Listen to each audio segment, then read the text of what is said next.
Get to the sacred books. And we're going to go to Joshua. Chapter 8, verse 32.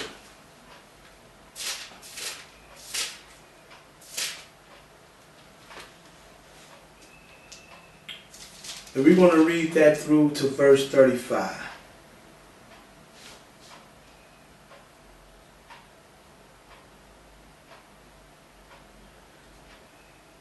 And he wrote there upon the stones a copy of the law of Moses, which he wrote in the presence of the children of Israel.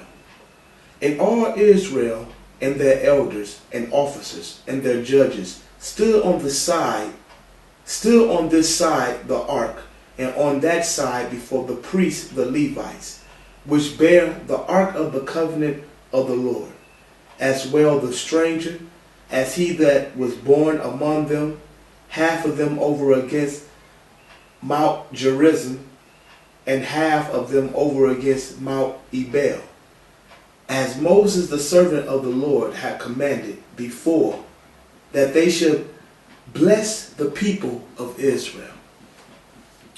And afterward he read all the words of the law, the blessings and the cursings, accordingly to all that is written in the book of the law. There was not a word of all that Moses commanded which Joshua read not before all the congregation of Israel, with the women, again, with the women, one more time, with the women, and the little ones, and the strangers that were conversant amongst them. So everyone that was there in the reading of the law, and it would make sense because the Most High was handing out the law to how he wanted order to be followed on the land, not through third party. But we're going to bring a little more scriptures on that. You have to know, man, women was included in a lot of things, even war. I'm going to go to a couple of scriptures. Let's go while we're still in Joshua. Let's go to chapter 22.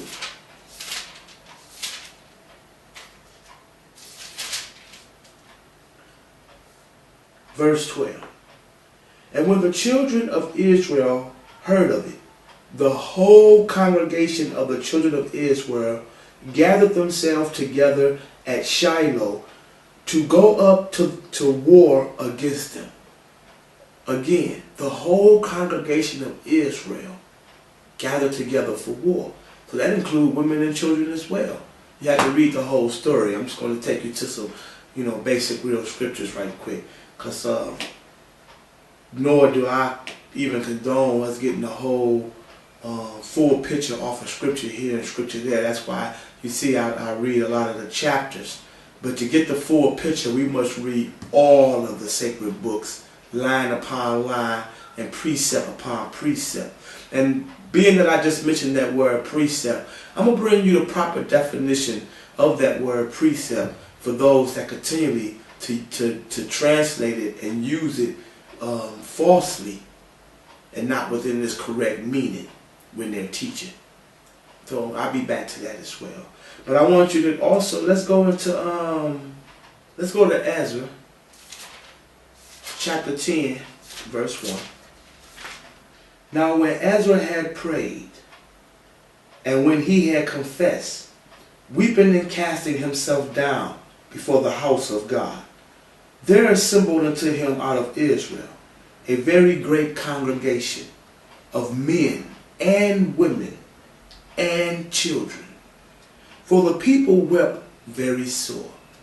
Again, women and children, my brothers, are a part of our congregation. So you have to understand the laws that we be using in the New Testament, because, and I can't go into all that right now. We'll be bringing all this information further. But all the laws didn't apply to Israel because them laws was handed down to the Gentiles. So you must understand how to separate the laws for your people. And I'll bring that further. But I just wanted to bring more proof that the women are a part of the congregation. Let's get into some more laws. Go to Nehemiah. Nehemiah chapter 8, verse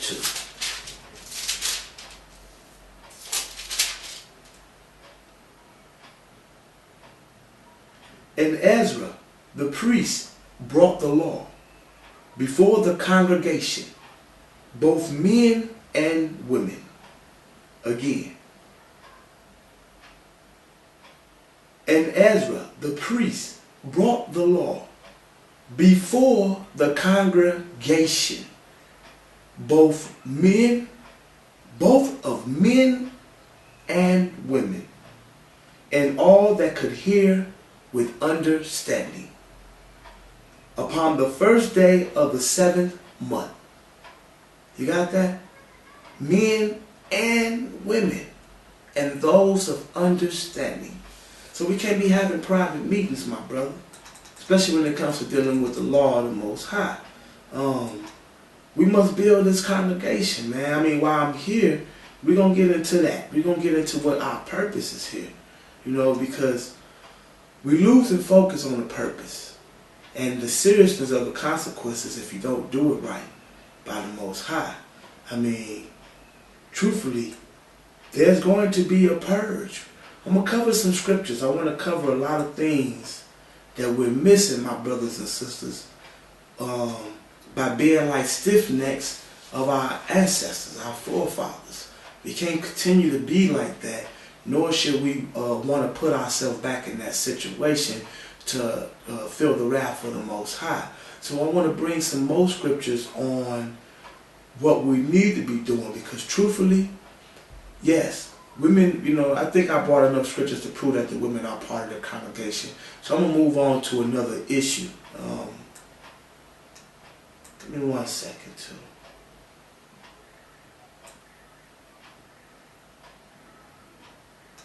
I think, I brought enough information to prove that they part of the congregation.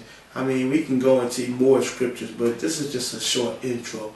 But the truth of it is we must be building our nation and starting a real congregation. And we must take an oath to the Most High and be serious about that oath. We must understand the seriousness that, of how the Most High respect us to be in dealing with Him, and how holy He is, and the vows that we make. Let's go into some of that. Let's go into some of the oath and the things that we're supposed to be doing and building a congregation. First off, I want to go into what He promised Abraham, that we will be a great nation forever.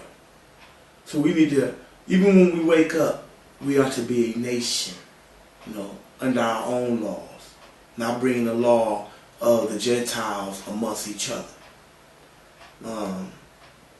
Let's get into Genesis 12:1.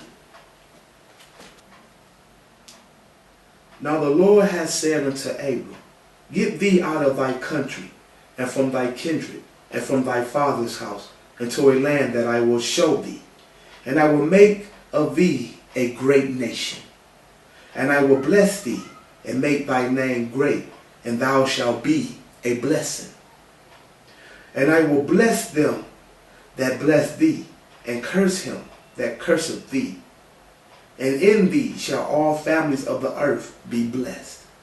So you got to know that that's our forefather. That's where the nations begun, where the Most High starts to put His covenant into building the nations of His chosen people through the seed.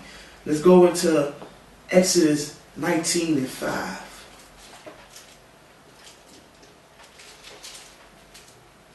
And I'm not trying to get into a direct teaching. I'm just trying to make a valid point. This is not a teaching. This is just a point to be made for what we need to be doing instead of bickering amongst each other. Chapter 19, verse 5. Exodus chapter 19, verse 5. Now therefore, if ye will obey my voice indeed,